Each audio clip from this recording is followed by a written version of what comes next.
अब एक कथा सुनाते हैं। हमारे पांडुरंग भगवान के अनेक भक्त हुए, उनमें से एक भक्त हुई सक्कूबाई। कौन हुई? सक्कूबाई। तो सक्कूबाई की कथा मैंने सुनाई है पहले भी, पर मैंने एक ग्रंथ में कुछ अलग भी पढ़ा पंढरपुर में ही। आज स्मृति में आया तो सुना देता हूं आपको, ध्यान से सुनिएगा। सक्कूबाई एक वैष्णव कुल में जन्म हुआ। सक्कूबाई का परिवार, माता पिता भाई बंधु सब भक्त थे। सक्कूबाई का बाल्यकाल और विवाह से पूर्व का जीवन इतना अच्छा था क्योंकि सब भक्त थे। लेकिन विवाह के बाद कन्या कैसे कुल में जाएगी इसका कोई प्रमाण नहीं दे सकता। सक्कूबाई का विवाह किया गया, लेकिन परिवार ऐसा मिला विपरीत, और विपरीत ही नहीं, विपरीत की पराकाष्ठा। कई घर ऐसे होते हैं जहां सास ससुर अनुकूल नहीं है, लेकिन पति अनुकूल है तो भी निर्वहन किया जा सकता है। पति अनुकूल नहीं है लेकिन सास ससुर अच्छे तो भी निर्वहन हो जाता है। बहुत सौभाग्यशाली मानिए कि सब अनुकूल हैं, माता पिता सास ससुर पति बच्चे सब अनुकूल हैं, तो बहुत बड़ी कृपा है ठाकुर जी की, नहीं तो कोई ना कोई प्रतिकूल ही रहता है।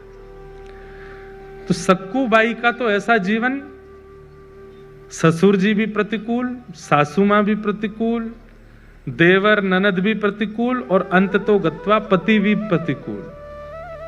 कोई भी उनका था नहीं। सावधानी से सुनिएगा, प्रतिकूल थे सब।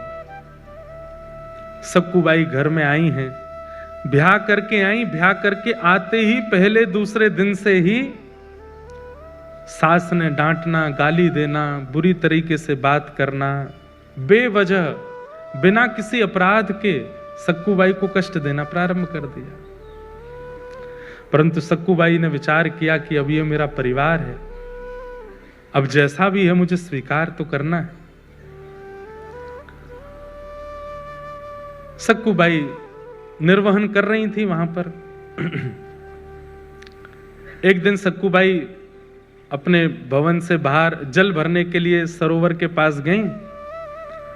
तभी जय जय राम कृष्ण हरि, जय जय राम कृष्ण हरि, राम कृष्ण हरि कीर्तन करते हुए वारकरी वारी जा रही थी पंढरपुर। वारी समझते हैं? जाती है ना, आषाढ़ी एकादशी पर वारी जाती है।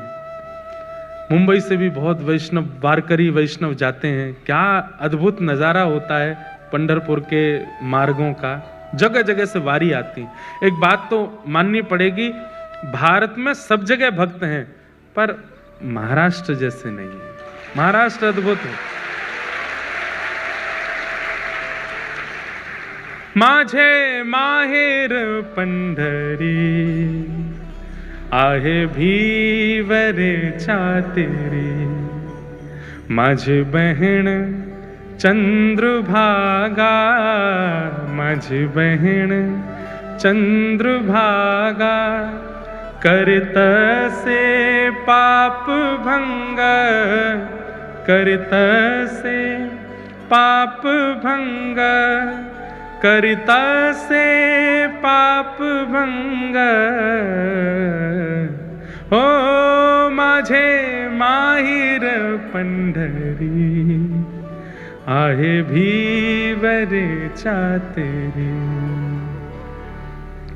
एका जनार्दनी शरण, एका जनार्दनी शरण। ये महाराष्ट्र की कृपा है, हम आते रहते हैं तो हमको मराठी अभंग 2-3 याद हो गए हैं।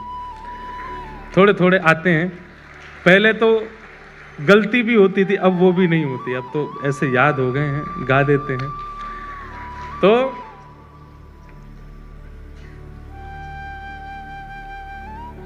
बाप आई आई, माझे विठ्ठले रखुमाई, माझे विठ्ठले रखुमाई, माझे विठ्ठले रखुमाई, हो माझे माहिर पंढरी, आहे भीवरे छातेरी। आहे भीवर चाहते। ऐसे श्री पंडरीनाथ गाते हुए, निमग्न होते हुए जय जय राम कृष्ण हरि का उद्घोष गरज करते हुए वारकरी जा रहे थे पंढरपुर। और बंधुओं, जब अत्यंत वैष्णव व्यक्ति नाम धुन सुन लेता है ना, तो वो रोक नहीं पाता स्वयं को। जैसे व्यसनी व्यक्ति को व्यसन की वस्तु दिख जाए तो उसकी जीभ में पानी आता, वो भागता है उस व्यसन वस्तु की ओर। ऐसे ही भक्त जो होते हैं नाम के व्यसनी होते हैं, कथा के व्यसनी होते हैं। कथा के व्यसनी हैं आप सब लोग। आज मुझे बता रहे, बोले महाराज जी योगी सभागृह की गिरिराज जी जैसी परिक्रमा लग रही है, यो लाइन ऐसे लाइन, इतनी लंबी लाइन, उधर से लाइन। मेरे को लाके वीडियो दिखाया, मैं खुद मैंने कि यार ऐसी वाली फीलिंग आ जाती कि हम कुछ हैं क्या। इतने लोग, लेकिन भगवान करे ये भाव कभी आवे ही नहीं। और आप ऐसे ही लंबी लंबी लाइन लगा के आते रहो, कथा सुनते रहो, जहां जगह मिले बैठ जाओ, बस सुनो। तो क्या बता रहा था मैं? तो व्यसनी होते हैं वैष्णव, कथा सुनने के व्यसनी होते हैं, नाम सुनने के व्यसनी होते हैं। सक्कूबाई तो स्वयं को रोक नहीं पाई, उठ करके नृत्य करना चाहती थी, लेकिन अड़ोस पड़ोस की माताएं भी थी साथ में, तो रुक गई, बस देखती रही। नेत्रों से अश्रु गिर रहे हैं, मुख पर प्रसन्नता है, मनी मन नृत्य कर रही है, कुछ नहीं कर सकती। जैसे ही वे वारकरी वारी लेकर के पंढरपुर की ओर बढ़े, उनकी रज उठा करके अपने माथे से लगाने लगी। आपको प्रणाम करती हूँ, वंदन करती हूँ कि आप लोग पंढरपुर जा रहे हैं, कितने भाग्यशाली हैं आप लोग। मैं तो नहीं जा सकती, मेरे ऊपर तो कृपा नहीं। और इतनी ज्यादा भावुक हो गई कि रोने लगी सक्कूबाई। तभी एक वहां बहन बैठी थी पास में, उसने कहा तू क्यों रोती है, क्या बात है? मुझे पता है तेरे घर से आवाजें आती हैं, तुझे मारते हैं पीटते हैं तेरे घर के सब लोग, मैंने देखा है, बहुत बहुत विचलित हैं, बहुत विचित्र हैं। सब लोग इधर देखो, ध्यान से सुनो, क्या बात है? बोले कुछ नहीं, बस पंढरपुर जाने का मन हो रहा है, पंडरीनाथ विठोबा को देखने का मन हो रहा है। इन सबको देख के इनकी भाग्य की सराहना कर रही हूं कि कितने भाग्यशाली, जाएंगे पंढरपुर में, दर्शन करेंगे, कीर्तन करेंगे, गरज करेंगे, प्रसाद पाएंगे। मैं कहां, यहीं पिटती रहूंगी घर में, कुछ नहीं कर सकती।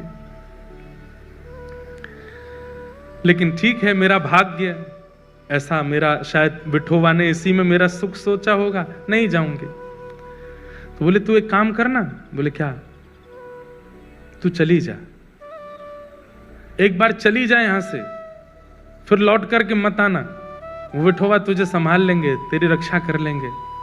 नहीं नहीं, मैं ऐसा नहीं कर सकती, मेरे माता पिता पे बात आ जाएगी, परिवार छोड़ के कैसे जाऊं मैं। बोले तू जाना, कब तक विचार करती रहेगी? ये तो ऐसे ही करते रहेंगे तेरे साथ। आज वारी मिल गई है, इसके सारे चली जाएगी, कल को वारी नहीं मिलेगी, कल को कोई वैष्णव जाते हुए नहीं दिखेंगे, कैसे जाएगी? अभी तो इनके बीच तू पहुंच जाएगी पंढरपुर, चली जा। मन में ऐसी स्थिति बनी, जाऊं नहीं जाऊं, जाऊं नहीं जाऊं। अंत तो गत्वा सक्कूबाई सब छोड़ छाड़ करके दौड़ पड़ी और वारी में जाकर के निकल पड़ी पंढरपुर की ओर। परंतु ऐसा है ना कि कई लोग तो आपकी भक्ति में सहायक होते हैं, और कई लोग जो होते हैं उनको ये लगता है ये क्यों कर रहा है भक्ति, इसकी तो शिकायत होनी चाहिए। जो 2-4 माताएं बहनें और थी, उन्होंने सक्कूबाई की सास को जाकर बता दिया। बोले अरे बहू तो निकल गई हाथ से। बोले कहां गई? बोले वो वारी जा रही है पंढरपुर, उसमें नाच रही है, संतों के बीच में नाच रही है और नाचती हुई जा रही है, सब छोड़ छाड़ के निकल गई है। तुरंत अपने पुत्र को बुलाया, पति को बुलाया, अरे सक्कूबाई चली गई, उसको पकड़ के लाना है। डंडे लेकर के बड़े बड़े पहुंचे, वारी ज्यादा दूर नहीं जा पाई थी, वहीं सक्कूबाई के केस पकड़ लिए, लेकर के आए वापस। सक्कूबाई के तो अभी भी वही कीर्तन चल रहा था मुखमंडल पर, जय जय राम कृष्ण हरि, जय जय राम कृष्ण हरि। परिवार के लोगों ने लाकर के सक्कूबाई को एक खंबे से बांध दिया और बांध करके एक एक करके सक्कूबाई पर प्रहार करने लगे। नेत्रों में अश्रु भर आए, आज रोने लगी फूट फूट करके। हे विठोबा, क्या मैं इतनी बड़ी अपराधी हूं? क्या मैंने इतना प्रारब्ध मेरा गलत है, इतना मैंने जीवन में दोष है जो मैं पंढरपुर नहीं जा सकती, मैं वारी में नहीं जा सकती, मैं कीर्तन नहीं कर सकती? इतना कष्ट, संकट, विपत्ति ये सब मुझको प्राप्त होते हैं, क्या मैं इतनी बड़ी दोषी हूं? और बंधुओं, जब ऐसी परिस्थितियां जाती नहीं है ना, बार बार आती रहती हैं, आती रहती हैं, तो भाई सहना तो भक्त को आता है, पर एक समय ऐसा आता है कि भक्त सहते हुए ठाकुर जी को ही सुना देता है, बोले अब तो बस करो नाथ, आपने जो कुछ दिया मैंने सब स्वीकार किया, पर मैं भी तो एक स्थिति में, कौन सा आपसे वैभव संपत्ति मांग रही हूं, आपका दर्शन ही तो मांग रही हूं। जब ऐसा कह करके सक्कूबाई रोने लगी, परिवार के लोग मारते हुए थक गए, चले गए अंदर। सक्कूबाई खड़ी है, सास ने कह दिया अब इसको ना भोजन मिलेगा ना पानी मिलेगा, यहीं खड़ी रहेगी और सुबह से शाम तक जब जब हम निकलेंगे तब तक मारेंगे इसको। देखूं तो सही कैसे जाती है, दोबारा कभी इसके हृदय में इच्छा, इसकी आत्मा घबराए कीर्तन सुन करके, इतना मारना है इसको। सक्कूबाई भूखी प्यासी खड़ी हैं और रो रही है, विठोबा, विठ्ठल विठ्ठला, विठ्ठल विठ्ठला, विठ्ठल विठ्ठल विठ्ठल विठ्ठल विठ्ठल विठ्ठला, विठ्ठल विठ्ठला, विठ्ठल विठ्ठला, विठ्ठल विठ्ठल विठ्ठल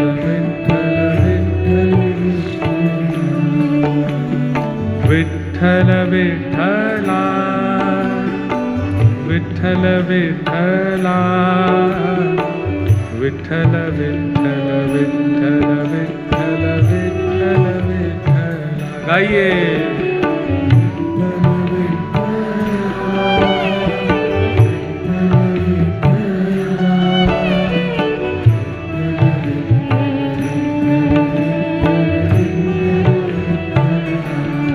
सक्कूबाई गा रही है और इतने में ही एक गांव की ही, जो जैसे नवारी साड़ी पहनते हैं ना यहाँ महाराष्ट्र में, लांग लगा करके माताएं ऐसे तैयार होती हैं, गजरा वजरा पहन करके, बिल्कुल ऐसी नवारी साड़ी पहन करके सांवली सी एक सखी, स्वयं पंडरीनाथ भगवान एक सखी बन करके आए और आकर के सक्कूबाई के पास खड़े हो गए, नेत्र बंद करके अश्रु प्रवाह करती हुई गा रही है।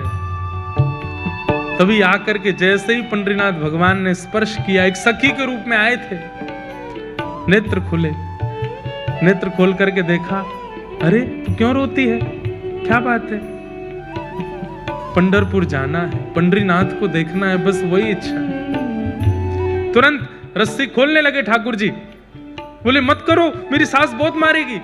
बोले तू चिंता मत कर, सुन, यहां से पंढरपुर जाने में 1 रात का समय लगेगा, तू चली जा, जाकर के दर्शन कर और दर्शन करके कल रात्रि तक वापस आ जाना, तब तक मैं तेरी जगह खड़ी हो जाती हूं, तू मुझे बांध जा यहाँ पर, मैं यहाँ खड़ी रहूंगी। अरे तुम क्यों पीड़ा सहोगी, तुम्हारा तो कोई अपराध नहीं। बोले अपराध तो तेरा भी नहीं है, बदले में मुझे कुछ चाहिए, वो दे देगी। बोले क्या, पूरन पोली बना के खिला दियो मुझे। सक्कूबाई बोली वो तो तुम खुद भी बना सकती हो। नहीं, मैंने सुना तू बहुत अच्छा बनाती, तेरे हाथ का पाऊंगी। ठाकुर जी बोल रहे हैं चली जा, और मैं पूरन पोली की इतनी शौकीन हूं, तू 1 रात भी पिट लूंगी, तू लौट के आएगी, मुझे बस खिला देना, फिर तू आके यहीं खड़ी हो जाना, मैं बांध दूंगी तुझे, अभी तू जा। और आकर के रस्सी खोल दी, सक्कूबाई हट गई, ठाकुर जी खड़े हो गए, बोले सुन मुझे बांध के जा। सक्कूबाई बोली मैं नहीं कर सकती। बोले मैं कह रही हूं मुझे बांध के जा। सक्कूबाई ने ठाकुर जी को बांध दिया। ठाकुर जी खड़े हैं, पंडरीनाथ खड़े हैं, बोले तू जा, विठोबा का दर्शन करके आ। सक्कूबाई प्रणाम करके चली गई। यहां शांत संध्या का समय हुआ है और सास ससुर पति सब निकल के आए। ठाकुर जी ने सक्कूबाई का ही रूप धारण कर लिया। जैसे सक्कूबाई के केश खुले थे, घाव थे, वैसे ही बन गए। आकर के फिर से मारना शुरू किया। ठाकुर जी पीड़ा सह रहे, मेरी सक्कू चली जाए, दर्शन करके आ जाए। बंधुओं, हमें नहीं पता ठाकुर जी कब कहां क्या कर रहे हैं। आज भी मेरी परिस्थिति के लिए, आपकी परिस्थिति के लिए, हम सबकी परिस्थिति के लिए कहीं तो कुछ कर रहे हैं, वो हमें नहीं पता चलता। कथा सुनना इतने भयंकर कलिकाल में, माया नगरी मुंबई में आसान है। यहां समय भी रोकता है, यहां परिस्थिति भी रोकती है, यहां के लोग भी रोकते हैं कथा सुनने से, फिर भी आप आ रहे हैं। ये विट्ठल कर रहे हैं तभी आप आ रहे हैं। आपको रोकने वाले, आपको टोकने वाले, आपकी परिस्थितियों को किसी भी प्रकार से करने वाले उन लोगों को लेट कर देते होंगे, उनको कैसे भी करके उनका फोन एंगेज जा रहा होगा, आपसे बात नहीं हो पा रही होगी, कुछ भी करके ठाकुर जी ऐसी परिस्थिति बनाते कि तू जा कथा सुन, ताकि तेरी भक्ति में और वर्धन हो जाए।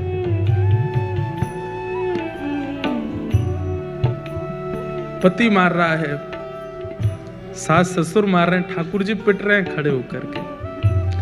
वो बोले मेरे भक्त को जो कष्ट मिला वो मैं भी तो सहूं। अनुब्रजाम में हम नित्यम पूये ये तन्य रेणु भी। ठाकुर जी कहते हैं मैं नित्य अपने भक्तों के पीछे पीछे घूमता हूं। मेरे भक्त का कोई अपराध करता है तो वो इस बात को निश्चित रखे वो अपराध मेरा भी हो रहा है। मेरे भक्त के मुख पर तुम गाली दे रहे हो तो मेरे सामने खड़े होकर के गाली देने में तुमको जैसा लगेगा वैसा ही हो रहा है, तुम मुझे ही गालियां दे रहे हो। सक्कूबाई तो पहुंच गई पंढरपुर, यहां ठाकुर जी पीड़ा सह रहे हैं। सुबह का समय हुआ, रात निकल गई, ठाकुर जी खड़े रहे भूखे प्यासे।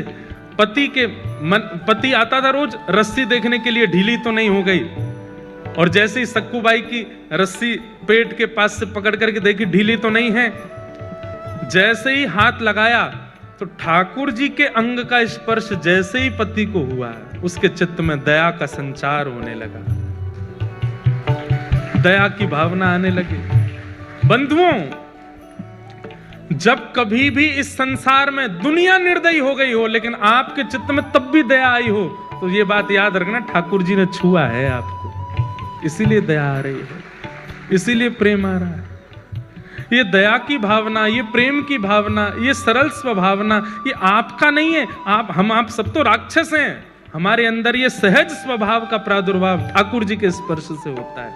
जब जब दया आवे, जब जब किसी के ऊपर करुणा आवे, किसी के ऊपर दया आवे, किसी की सरलता, किसी के प्रति दीन भाव आवे, समझना ठाकुर जी ने छुआ है। सक्कूबाई के पति ने जैसे ही छुआ तो दया आ गई। कितनी दया आई? भूखी है, 2 दिन से कुछ खाया नहीं तूने, चल अभी मां पिता को आने में देर है, तब तक मैं रस्सी खोल देता हूं, कुछ खा ले, खुद बना के खा ले। रस्सी खोल दी, और सुन मेरे लिए भी बना देना। थोड़ी दया ही आई है, ज्यादा थोड़ी आई है, थोड़ी सी दया आई है। आहा, आप ये मत सोचिए कि वो कितना निर्दयी है, ये सोचिए कि एक सक्कूबाई के कारण ठाकुर जी कितनों भक्तों के हाथ का बना हुआ प्रसाद ठाकुर जी पाते हैं। ठाकुर जी के हाथ का बना हुआ प्रसाद ये दुष्ट निशाचर पाने जा रहे हैं सक्कूबाई के कारण। ठाकुर जी आटा लेकर के आए हैं, और जो जो सामग्री होती है पूरन पोली में सब ठाकुर जी व्यवस्थित कर रहे हैं।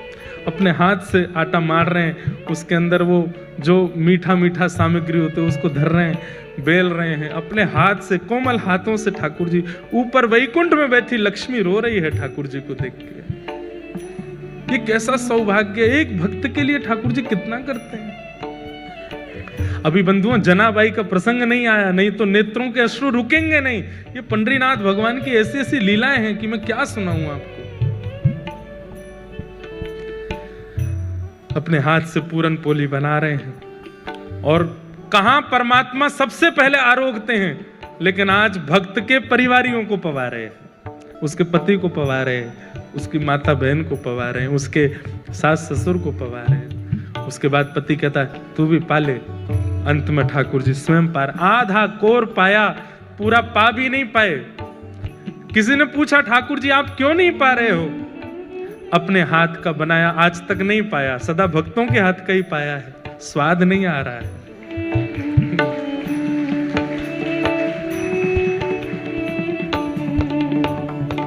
ओ पालन हारे निर्गुण और न्यारे, तुमरे बिन हमरा कौन। ओ पालन हारे निर्गुण और न्यारे, तुमरे बिन हमरा कौन। भैया देखो, बंबई की हर तरीके से वैष्णव लोग बात कहते हैं, माया नगरी कहते हैं। कभी कभी यहाँ के इंडस्ट्री को कुछ कह भी देते हैं, ऐसी पिक्चर बनाते ये करते हैं। पर इस बंबई नगरी ने कुछ आधुनिक ऐसे कीर्तन भजन भी दिए जिसके लिए धन्यवाद भी कहते हैं। यहाँ की नगरी और यहाँ की इंडस्ट्री ने ऐसे ऐसे भाव भी दिए हैं जो कथा में गाने लायक भी हैं। हमरी उलझन सुलझाओ भगवन, तुमरे बिन हमरा कौन नहीं। हमरी उलझन सुलझाओ भगवन, तुमरे बिन हमरा। पूरन पोली पवादी ठाकुर जी ने स्वयं पाली। पति ने कहा चल आजा, दोबारा खड़ी हो। खड़े हो गए। ठाकुर जी फिर से बांध दिया, फिर से मारना शुरू किया। वहां सक्कूबाई पहुंची है पंढरपुर, और पंढरपुर पहुंचते ही जैसे विठोवा को देखा है, कमर पर हाथ रख के सुंदर ते ध्यान उभे विटेवरी। आहा, ऐसा सुंदर जिनका ध्यान है, उनका प्रत्यक्ष दर्शन करके सक्कूबाई तो मंत्रमुग्ध हो गई। ठाकुर जी के चरणों को स्पर्श करके, हृदय से लगा करके, दर्शन करके इतनी आनंदित हो गई। अब जैसे ही बाहर निकलने लगी, सक्कूबाई तो भूल गई कि मेरा परिवार है, मेरा घर है, मेरा पति है, मेरी सास है, कौन, सब भूल गई। कुछ स्मृति नहीं थी, बस ये लग रहा है कि मैं दूर नहीं जा सकती, मैं आपसे दूर नहीं हो सकती नाथ। ज्यों ज्यों पग बाहर कर रही है घर से, मंदिर से, त्यों त्यों सक्कूबाई के ऐसा लग रहा है कि मैं कैसे रहूंगी। ये विठोबा जैसे ही दिखने बंद होंगे, मेरी श्वास निकल ना जाए, मेरे प्राण ना चले जाएं। और वही हुआ। जैसे ही सक्कूबाई मंदिर से बाहर आई, विठोबा दिखने बंद हुए। व्याकुल प्राण धरत नहीं धीरज, ऐसे प्राण हो गए सक्कूबाई के। उसी समय एक क्षण में खड़ी खड़ी सक्कूबाई के प्राण निकल गए, ठाकुर जी में विलीन हो गए। वही वारकरी वैष्णव जो वारी लेकर के सक्कूबाई के गांव से निकले थे, वो सब वहां कीर्तन कर रहे थे। तभी देखा कि कोई माता मूर्छित हो गई। दौड़ करके सबने जाकर के देखा, श्वास देखी चल नहीं रही है, नब्ज देखी चल नहीं रही है। वैद्य आए, वैद्यों ने मृतक घोषित कर दिया। वारकरी वालों में से एक बोला, अरे ये तो वो सक्कूबाई है, इसके गांव से ही तो हम लोग निकले थे, जो हमारी वारी में थोड़ी दूर चली, फिर सास ससुर पकड़ के ले गए थे, मारा पीटा, ये वही तो है। सबने मंत्रणा की। बोले कितनी सौभाग्यशाली, ठाकुर जी को देखते देखते प्राण चले गए। अब इसका शव वापस इसके घर पहुंचाना नहीं है, यही संस्कार कर दो इसका। हम लोग करेंगे, हम वैष्णव संस्कार करेंगे। और चंद्रभागा के तट पर जाकर के सक्कूबाई का संस्कार कर दिया वैष्णवों ने। वहां ठाकुर जी बंधे हैं सक्कूबाई बन करके। ठाकुर जी कह रहे हैं, वारी सक्कू तू तो गई, मैं यही खड़ा रह गया। अरे सक्कू ये क्या करके गई?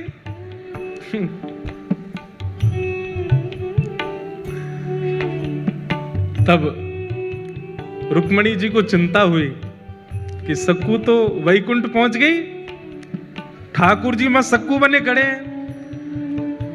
तब ठाकुर जी से कहा, नाथ ये मैं बहुत सह रही हूं, आप इतना कुछ वहां सह रहे हैं, मैं देख के मेरे को व्याकुलता हो रही है, अब नहीं होगा ये काम, अब कुछ करिए। बोले क्या करूं, सक्कू तो गई।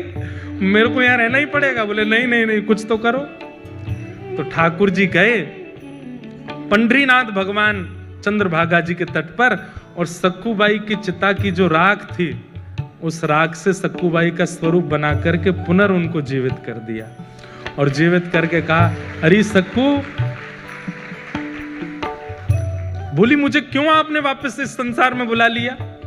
ठाकुर जी बोले मैं बंधा हूं वहां पे, तो बोले वहां जा।